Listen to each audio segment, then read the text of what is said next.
So without further ado, we can get to our first session. So first up today, we have Rafi Mendelsohn from Cyabra. Rafi is the VP of Marketing at Cyabra, which is a social threat intelligence company. They work with government agencies and consumer brands alike to provide actionable intelligence, insights, real-time alerts, and to safeguard companies, products, and people against malicious actors, disinformation, and bot networks. So Rafi is going to talk with us about protecting your brand from the impact of disinformation and misinformation. Rafi, I'll hand over to you. Thanks so much, Dave. Really appreciate it. Let me just see them here. So see better there. Oh, a bit too close. Really great to be joining everyone today. A real privilege to be here. If you had seen on the agenda, you were expecting a certain French-sounding man called Dan Brahmi, who's the CEO of Cyabra. He sends his apologies. He unfortunately is not able to join due to a family emergency. So you're just going to have to swap a French accent for a British accent. I'm a VP at Cyabra, and I'm really excited to be talking to you about some of the things that we're seeing, some of the trends that we're seeing. The title is about brands, and I thanks, Dave. And I think what we're seeing, I'm going to give 20 seconds about Cyabra, and that's the only time I'm going to be speaking about Cyabra at all. But we started off as a company nearly 5 years ago, with experience in the government space. Some of our co-founders come from the information warfare units of the army, and we have developed technology that allows us to track OSINT, open source intelligence platforms, social media platforms, news sites, messaging sites, to be able to track those open source conversations and track any type of topics, themes, hashtags, profiles, and to be able to detect inauthentic profiles on social media. So we don't look at the content, we're not fact checkers, but we identify inauthenticity based off of human characteristics, human parameters of behavior. And then we're able to drill down into quite a deep and geeky way. Our platform is used a lot by analysts at government level to be able to see the impact of those conversations. And so that's where we're coming from today and the conversation that we're having.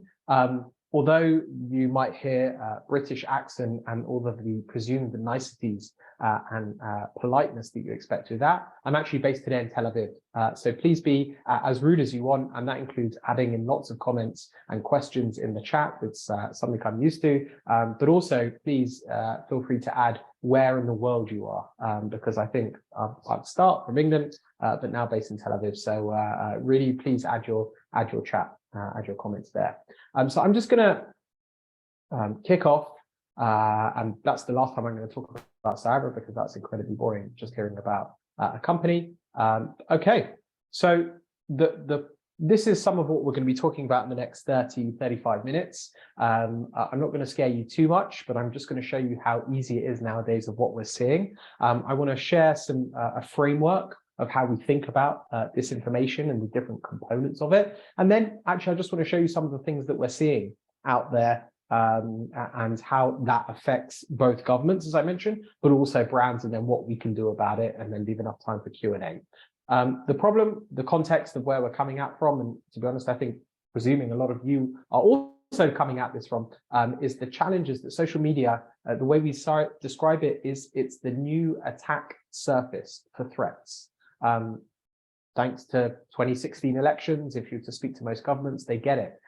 They really understand the challenge of tracking conversations and social engineering campaigns that are being conducted on social media platforms. But like I mentioned earlier, what we're seeing is those same tactics and very easy tools that have been created and evolved over the last few years. They're also being put into place against private companies as well.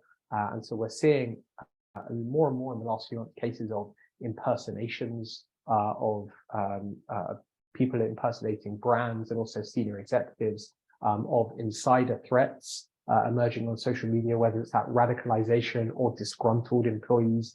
We're seeing lots of cases of planning of protests or hacktivism taking place online, and then they are appearing themselves in a physical a physical form, and lots of other social phishing and fraud, as well as kind of disinformation and classic fake news being spread against companies. That is having a big impact on companies of all sizes, but especially when we see publicly traded companies, that has a huge impact. And so that's something that more and more the threat intelligence, security, IT officers of companies are coming to us. And unfortunately, we're seeing it only spread and only become more so. So that's the challenge of which we're working with. I wish I could share some more good news, but I'm going to share some bad news before we get to the good news, is that it's incredibly easy to do. So in just about the time it takes to sing your respective national anthems, it's possible to create a fake account, as I'm going to show you right now. So there are kind of 4 components of just creating a fake account. So let's just pick on Facebook and sign up to a very quick Facebook account. And then you need a name. And so you could just easily search for the most popular names in any given country to make it believable. You can find your name just by searching that. I'm actually not doing this right now, but I could be. This is a video just so that I can narrate on top of it. There's no sound. Very easy, very simple to create a Facebook account. And then once you've created a Facebook account, then you need to populate it with content, with materials, make it believable. And so you can just hop on over to maybe another social media platform. This one is VK.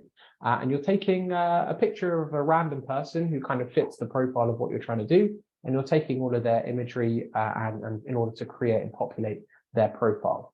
Now, once you've created the profile, you also need to populate it with lots of different content. So you can go back to Olga, poor Olga, who's being picked on through no fault of her own.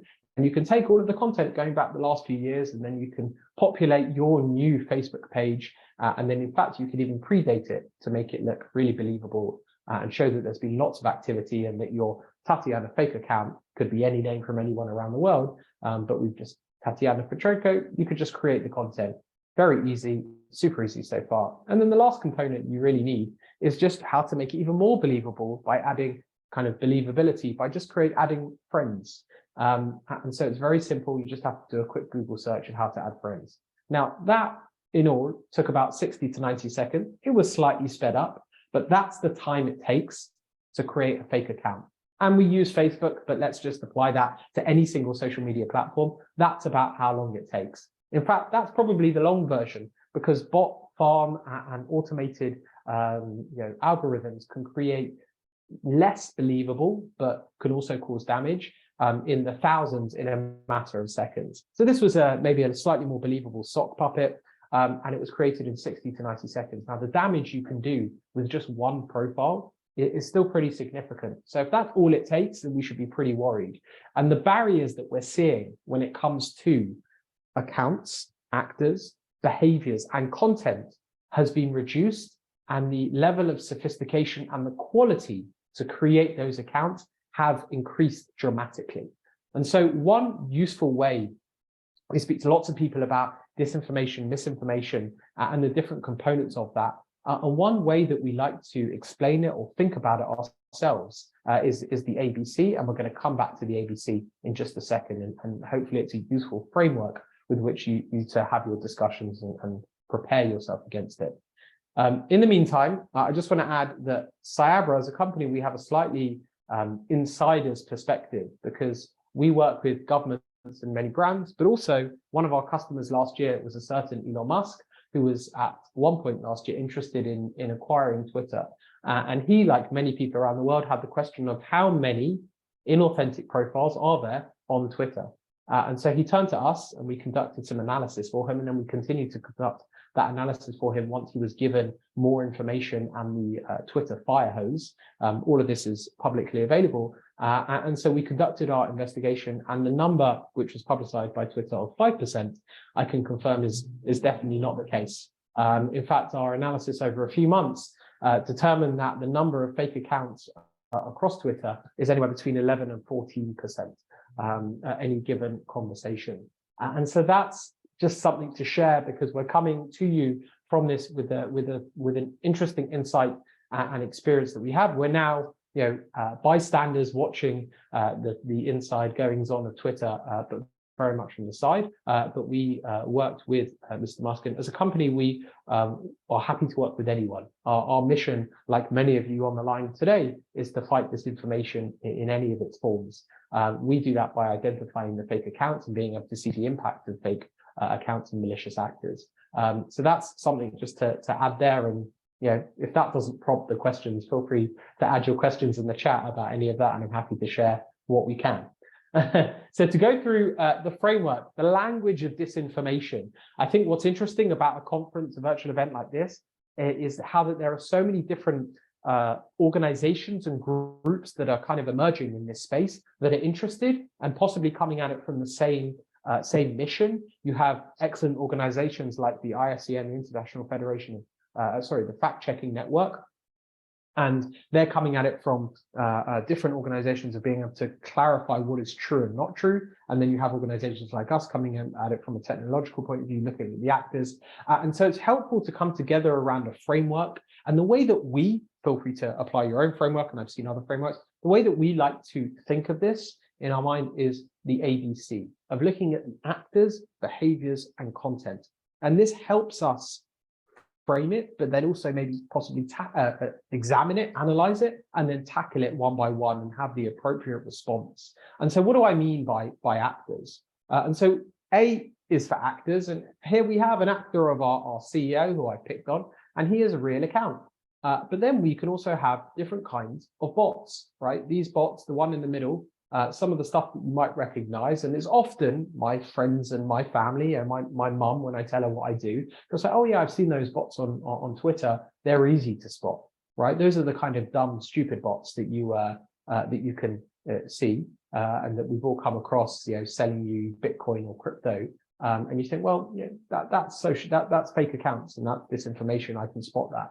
But then you have different types of actors as well, trolls, sock puppets. A sock puppet is some of the example that we see on the right-hand side, where we've seen an Indonesian bank who has been the victim of a social engineering disinformation campaign against it. And you can see the difference between the real account and the imposter account is very, very difficult to determine. And if you think of how easy it was in 60 seconds to create an account, that's probably about the same amount of time it took to create this. And once you've created those accounts, you can really have an impact. Once you've created a few hundred of those, you really can go to town on them. So there are different types of actors: bots, trolls, sock puppets, avatars. We've heard of them, and they differ in terms of what they look like, what they can do, but they're all under the umbrella of actors, and that's what we like to think about. The second is behavior. So we have, comes down to the type of social engineering being used and the type that we see. And often it comes down to whether it's manually or automated created, whether a bot has been, like I showed you before, whether you spend all of 60 seconds to create it, which is actually quite long end of the spectrum, or actually whether you're using programs to be able to create it. And some of you may have seen recently an article in The Guardian, many other publications, exposing an organization that had an algorithm and had a program that was creating and organizing armies of fake accounts. And that's really what we're up against. Those bots, and they might not be particularly sophisticated bots, but the ability to create them is incredibly easy, as we're going to see a little bit later, that we recently discovered and published this week with the US. On the other side, you have, I've gone for the tried and tested hacker in a hoodie. Apologies for that. But that's an example of something that's been more manually created. Rather than having programs that might be slightly more expensive, you can just create it like I just showed you before, and it's very easy to do. It takes a little bit more time. So often the equation, when it comes from the malicious actor who's behind all of this, they're thinking time versus money. How much resources do I have? Can I create programs that create armies and thousands in the thousands and in just seconds? And then the more resources you have, the more believable, the more sophisticated and complex your algorithms and your programs can be. And this is a bit about, well, not a bit, it's what we spend a lot of time doing at Cyabra is supervised machine learning to be able to constantly be a step ahead of the behaviors of fake accounts, so that we are, even if they're being created by increasingly complex programs, we're still able to catch them based on the parameters and the behaviors that they're doing. So that's really when it comes to the types of behaviors. Are they being created bots? Are they versus sock puppets? And how are they behaving and how they're being put into the sphere, into the warfare by those malicious actors? And then lastly, C is the kind of content that we see. There's a huge discussion, and often the discussion around disinformation comes down to the content, whether it's truthful or not. I'm not even talking about the nature and the type of content, the topic of the content being shared. But what we see is text content, video, voice. With videos, we see a lot of deepfake, a big conversation about deepfake and how easy it is to do that. With text, previously it was harder, especially en masse. And the explosion that we've seen with ChatGPT and generative AI, one of the impacts of this advancement in technology is we're going to see the quality of the content being created by fake accounts significantly improve, to the point that it can create different types of content at scale with very little human involvement. That's a wonderful thing in terms of, we're not against ChatGPT and generative AI and the potential it has, but we should be aware that this technology is going to herald a huge explosion in the abilities of malicious actors to be able to spread and create content that is believable. Now, even if that content itself is true, if you're creating fake accounts that then allows you to make those accounts more believable, if you have a sock puppet, for example, and you've created it, now you're just letting it lie in wait while it engages. So it looks more, it builds up friends, it builds up contacts, and it makes it more believable for when it's being put out into the field in order to spread this information. You can then create more and more content, just conversational content, and that creates the believability of a fake account, which it allows it, opens up the potential for it to cause more harm in the long run. And we also see with voice disinformation, voice content that can be created also using advanced technology. So when we think of the ABCs, this is the way that we break it down. Cyabra spends a lot of time looking at the actors, identifying the actors, and then identifying the behaviors. We also have developed technologies recently to allow us to identify deepfakes and also to track video and not just text. This is the new frontier in terms of catching disinformation, misinformation content, and it's something that is incredibly important to be able to track as the arms war continues. Then we have to be able to have the tools to be able to track it in a more sophisticated way and not just text like we had. So I'm just going to give 3 or 4 examples here. How am I doing for time? Yep, we're great. And so we're just going to go through some examples of some of the stuff that we're seeing. Now, what we've chosen to show today is just a drop in the ocean of what we're seeing, generally speaking. But it's really important to show, what we try to do is show the breadth of different types of stories or different types of disinformation that really affects all of us. And it's incredibly important. And I feel like everyone in the audience already knows this. But for you to be able to have those examples to be able to take out into the field and say, no, disinformation is not just a problem when it comes to elections. It's something that affects every single one of us. And the percentage of conversations, as I showed when we did our analysis on Twitter, is incredibly high.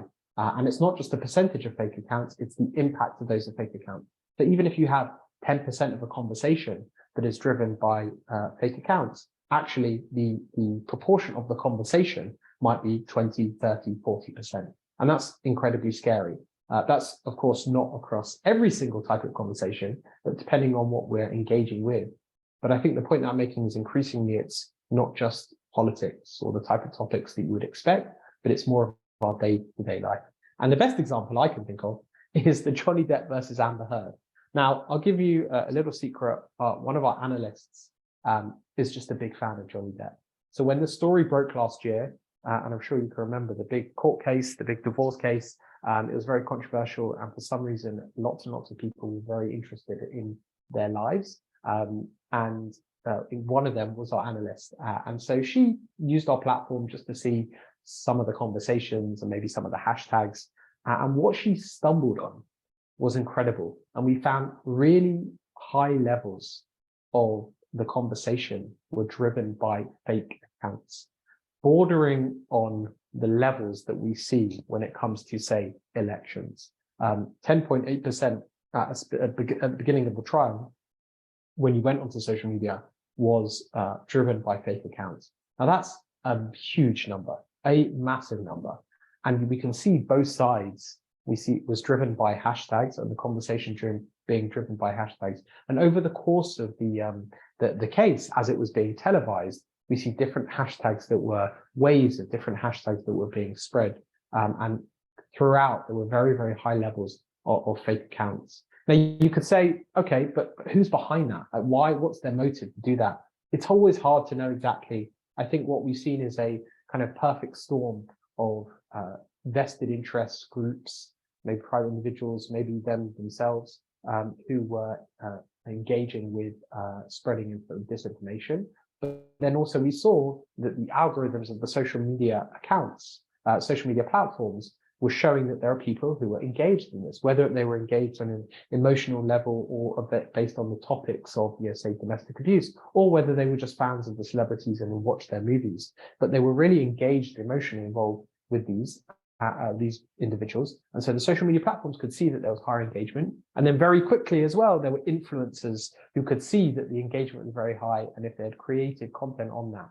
And so there was this kind of circle, I wouldn't call it a virtuous circle, but a circle where there was lots of different actors, different groups involved that were perpetuating, and the engagement levels are very high. And so it drew, where there's conversations, it drew more and more disinformation of fake accounts. And also we saw brands being affected by it, not just the two individuals, but also we saw the Aquaman film, for example, that kept on coming up in topic of conversation.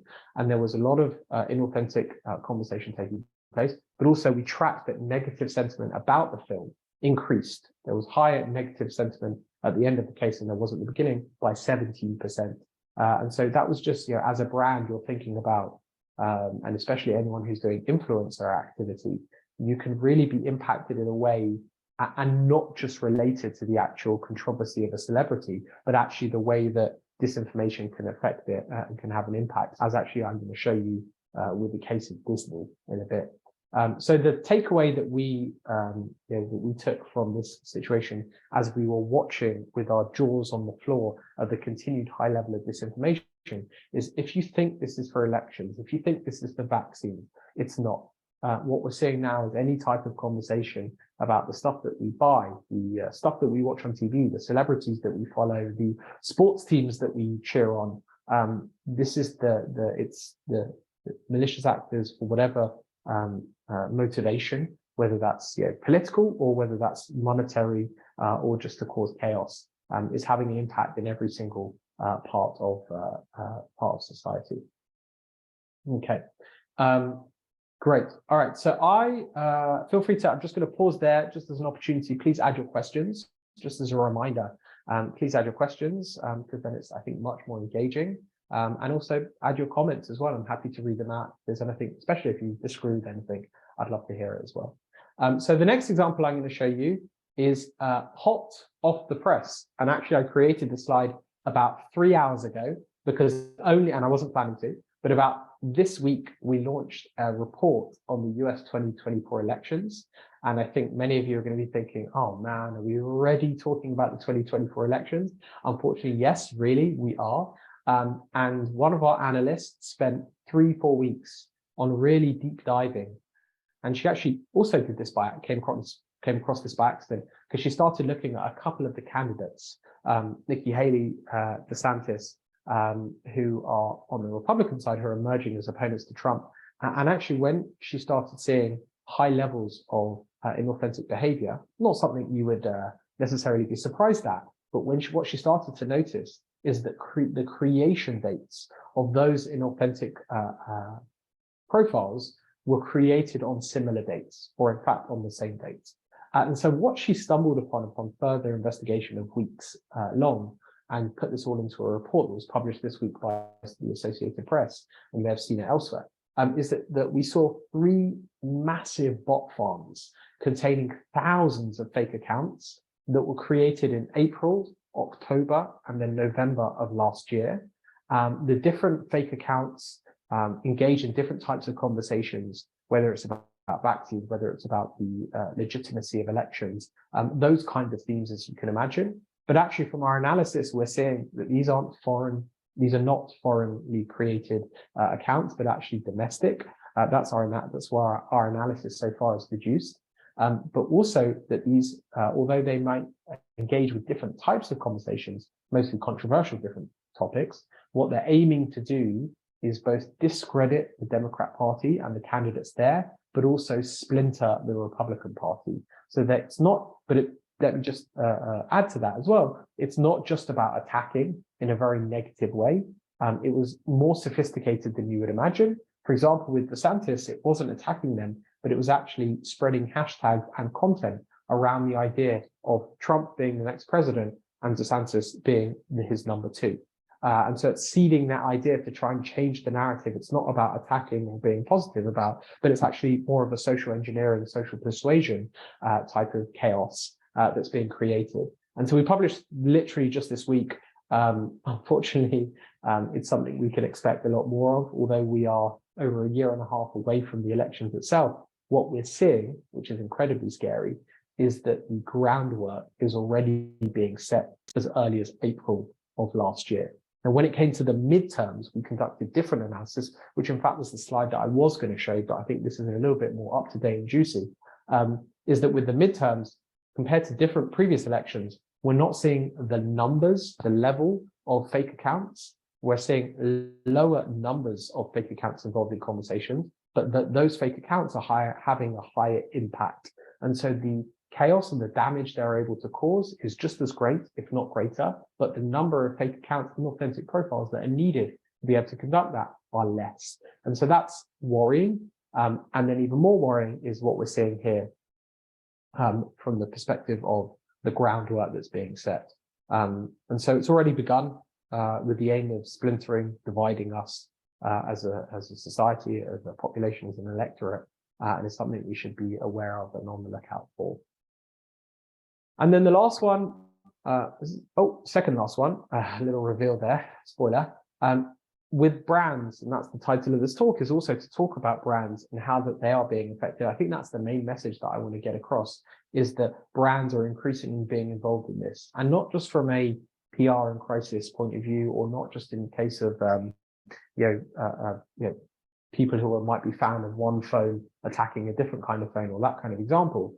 But what we're seeing here is conspiracy theories emerging and associating, connecting themselves with brands in a way that is very difficult for a brand to extricate itself from. So what we've seen is a massive increase with Disney and a few other brands as well. Balenciaga is one of them. But with Disney, we're seeing a number of conspiracy theories connecting Disney and also Jeffrey Epstein and the other criminals involved in that horrific case. And so the number of posts discussing this secret connection, as far as I understand, there's no actual known connection between them, but the amount of people that are now using Disney as this proof point in order to be able to connect them and spread this conspiracy theory has increased, and the hashtag of boycott Disney and cancel Disney in the context of Jeffrey Epstein has been growing across multiple social media platforms. Now, if you are running communications for a brand, and we get this question on a regular basis, is that you communicators, crisis communicators, want to know how to respond. And one of the key things is to be able to divide, be able to monitor the conversation, see the actors' behaviors and content, to go back to ABC, but to see out of the conversation how much or what kind of topics are being driven by authentic accounts versus inauthentic accounts. And that really is one of the first steps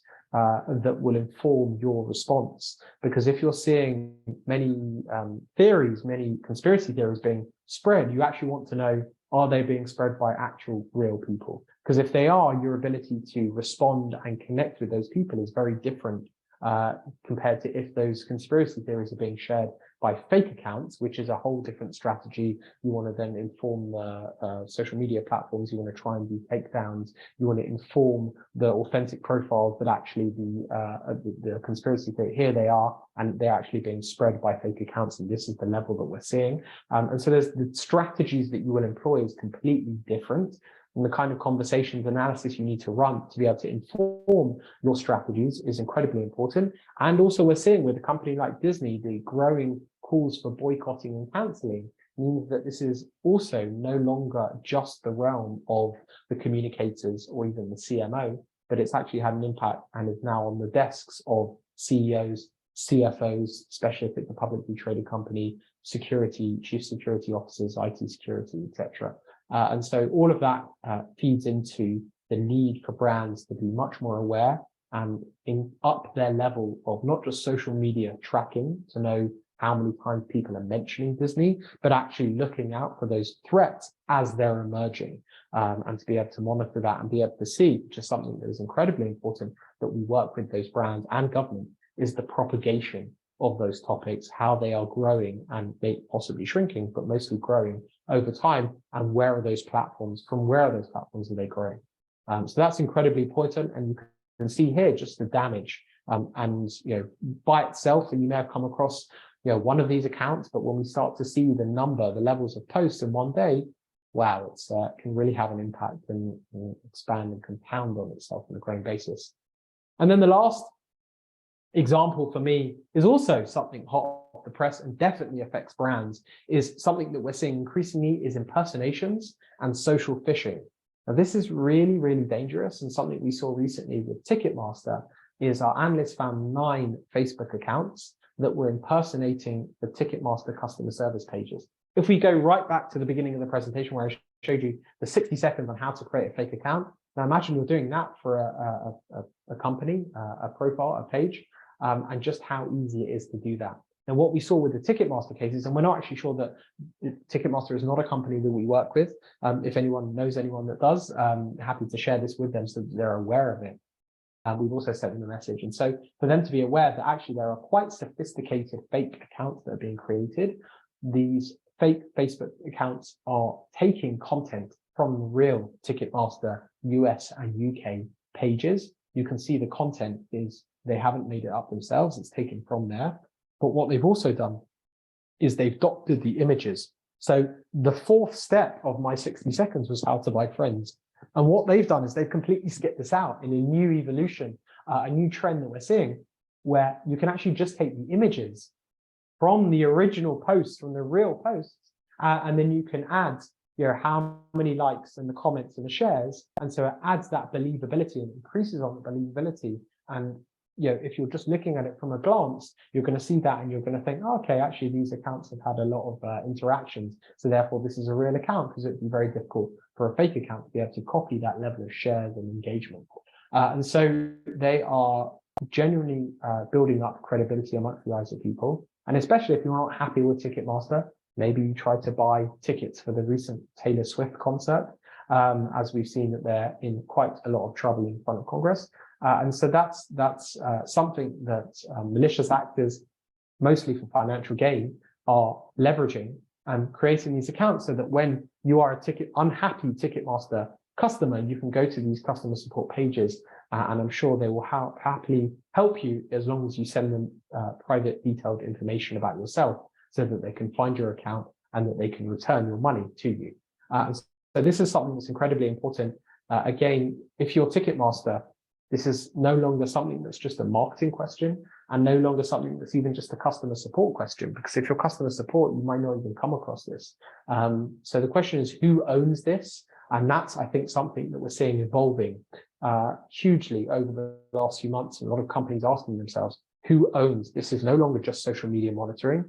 This is no longer customer support. This isn't a classical cybersecurity question of is someone hacking my networks and my frameworks, or this is not even on the deep and dark web. You just look at open source social media platforms, but it is a huge question that can have very damaging consequences. Ticketmaster, you can imagine why they're being targeted. They're already in trouble with lawmakers in the US. And so this is not something that they will be enjoying right now or will want to see.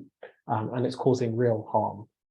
9 Facebook accounts, we saw 8 of them were created over a period of a couple of weeks, and then there was a 9th created. So our analysts suggest from their research that these are all created by the same person, same group, and you can see just how consistent and how similar they look to each other. So that's our examples. I wanted to share with you some practical, real-world examples of what we're seeing. And I hope there's. I'm looking forward to seeing the questions. I hope there is, some examples you can take back to the team, or something to at least think about in terms of the way it's impacting more and more brands as well as governments, but also as well the level of sophistication and the different types of ways you can think about the framework or the component parts of a successful disinformation campaign. And so I'm super excited to dip into the questions. Do I start with the chat or the Q&A? So I've got a few questions here. There are some, I can feed them to you, Rafi. So one from the Q&A, in such a fast-paced environment, how are we able to discern if an account is inauthentic, especially when the accounts look legitimate through the means you've shown us just earlier? Is there a way to automate that information? Wow, it's a really good question, and I don't know if I don't think you work for Cyabra, but it's definitely a planted one. It sounds like a planted one. It's very difficult. It's very difficult. It's kind of, for anyone that's trying to track this kind of stuff, I presume it feels like drinking from a fire hose. It's very difficult, the pace, and also the amount of sheer information coming your way. If you are an OSINT, open source intelligence, OSINT analyst, to be able to materialize the threats and work out what's a threat compared to not.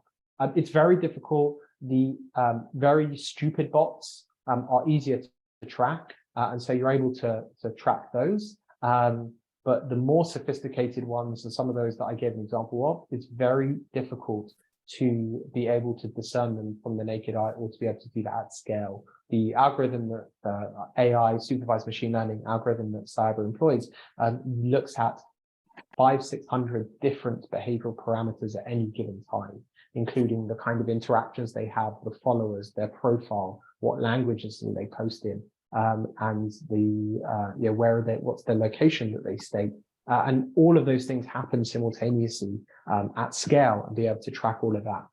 Now that's just identifying the accounts themselves. That's not even seeing the impact. You might have accounts where they're not actually being so successful in spreading disinformation, and so you can ignore those, but actually you have to direct your attention. And so to know who are the leaders of certain clusters or communities, as we say, and then being able to identify your different strategies is very, very difficult just by manpower alone. And that's really one of the main use cases and the successes that we've had with governments. We work with analysts who are trying to do this manually, and then we allow them to be able to do this at scale. So I'm happy to carry on speaking to you. Feel free to get in touch with me. It's very difficult to do, and that's why we created the technology that we've created. You can have some success to a certain extent by just tracking, but it's very difficult to be able to have a complete, comprehensive kind of safeguarding of threats that are emerging. A follow-up question to that, I think we can link them together, which is, okay, in this world where there are so many, like you're being bombarded by these narratives all the time, and resources are limited within any given team within the business, how do you know when a particular threat is the right one to dive in deeper, and where you should be looking at whether it's automated or whether there are bots? Absolutely. So I think the question number one is actually the first question that was just asked of how do you do this at scale? And then the question number two that we always get is, how do I know how seriously to take this? And whether and it's the same kind of framework that we're seeing in the cyberspace, right? You might have certain attacks on your networks, but some of them are not so successful. They're quite shallow, and you don't know whether to actually action those or do something with those. And it's the same thing here. I think it's mostly important to be able to look at the people that are leading those conversations, and to be able to maybe list it by the engagement levels. And also, so I would say in terms of look at the engagement, not two accounts, even if they're both fake accounts, not two are the same. So to be able to see who are the ones leading those conversations, having the biggest impact. And then the second thing is to be able to see the propagation. Is this a low-lying conversation? Actually, with the Ticketmaster example, we can see that those accounts are kind of lying in wait. They're actually not causing ultimate damage. They're not at the moment doing all that they can to be able to cause damage. They're kind of sitting there and wait, which is an interesting strategy. It'll be interesting now that we've uncovered it, whether it's going to be taken down. But it's also the kind of propagation. Which ones are most active? Are they just sitting waiting, or are they actually having crime with the intent as well? So I think those are the two ways to kind of look at it. Different companies, different countries look at it different ways. There are some very large companies. Someone said to me recently that massive global companies think like countries. And so that's interesting in terms of the analysis and the threat intelligence teams that they have, and the resources they have in terms of OSINT analysts. We also increasingly work with MSSPs, managed security service providers, and SOCs and SOCs as a service to be able to feed our data feed into there so that we can then materialize. There are many people who don't want to spend hours looking at a SaaS platform, and so we'll have alerts to be able to determine that. But I don't want to speak more about Cyabra, but it's a big challenge, and to be able to be alerted to that is very important.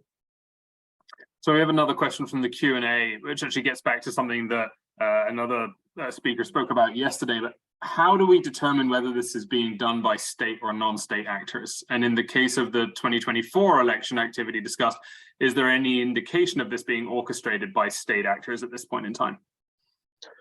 Wow, it's a really good question. I think we often get that a lot of how do we know who's behind it? Is this someone in a room, in an office in Moscow? Is it just someone trying to cause chaos and it's a spotty 16-year-old teenager? I know it's probably not the case, but just to use that stereotype of all the hackers and the hoodies, it's very hard to know. What we look at are the kind of breadcrumbs. Sometimes the way I think about it, it's like a Persian rug. And if you're on one side, you see this beautiful rug, but if you're on the other side, all you see is the bit of string and materials coming out. Now, what we're seeing is the underside, but the more string and materials, the more colors that we can pull out, we can see what the pattern is on the other side of the actual intent, the actual activity. So for example, the bot farms that we're seeing, we can literally see over the course of 3-4 days. One day, there were a certain number of accounts being created. And then you could imagine someone, went to bed or went home, maybe went back to their family, and they finished their working day. And then the next day they created a few more thousand. They turned their computer on and they turned it on. So what we can see is the breadcrumbs of the different kind of levels of activity. I would actually take the question back a step. And I would say, if you are a government or if you're a brand, knowing exactly who's behind this is probably not going to be your first question. Your first question is, crap, how can I fix this? How can I respond to this? How can I mitigate or limit the damage that they're causing, regardless of where this is coming from? And so being able to create those strategies, putting out the messages, try to take down attempts, which aren't 100% successful. We don't do that ourselves. We work with some partners who do that. But those are probably the first questions to be able to do. And that's even presuming that there's a full-blown crisis. What you probably want to do is just be able to monitor and to be able to see the types of conversations of yourselves and also your competitors as well, to be able to see what's out there and just to be aware. And in a earlier part of my career, I worked in a PR agency, and we did some crisis management stuff. I didn't do a huge amount, but it was very interesting. Constantly thinking of scenarios, and some of them were pretty imaginative and quite creative. Of wars suddenly appearing and earthquakes. And often with clients, they'll say, okay, what are the real chances of this actually happening? And the only limit was your imagination. You would come up with all these things. But actually, with the monitoring and the tools that we have, our capabilities now, is to be able to see the kinds of stuff that were happening. And maybe it's not even happened to you as a company, but it's happened to your competitors, or it's happened to other organizations and other industries. And so you no longer have to sit there using your imagination. You can start to map out the different, you can see, okay, this is what happened to Ticketmaster. Now, could it happen to us? And how would we know it's happening? And what are the steps that we're going to take? And so I think that's kind of the long-winded way of, it's very difficult to know exactly where it's coming from. But more importantly, this should feed into your preparedness strategy, or just knowing what's going on so that you can even preempt it and you can try and shut things down before it does become a bigger issue and even impact your bottom line as a publicly traded company, maybe. Yeah, and it's interesting. One of the things that we're finding within our work is we're increasingly using technology to get more predictive around impact on things like this. So what has happened in past situations? What has the impact of that been on the brand's reputation or on trust? And then being able to project that forward and look at, okay, well, this particular situation has these particular characteristics. It might have this kind of impact, and let that lead the strategy. So picking up on that thread from the 2024 example, so you mentioned that this is coming from, in your analysis, from a domestic source, not necessarily overseas. So if it's coming from a domestic source, do you think this is about splintering society, or is this about splintering the field so that one particular candidate can break through?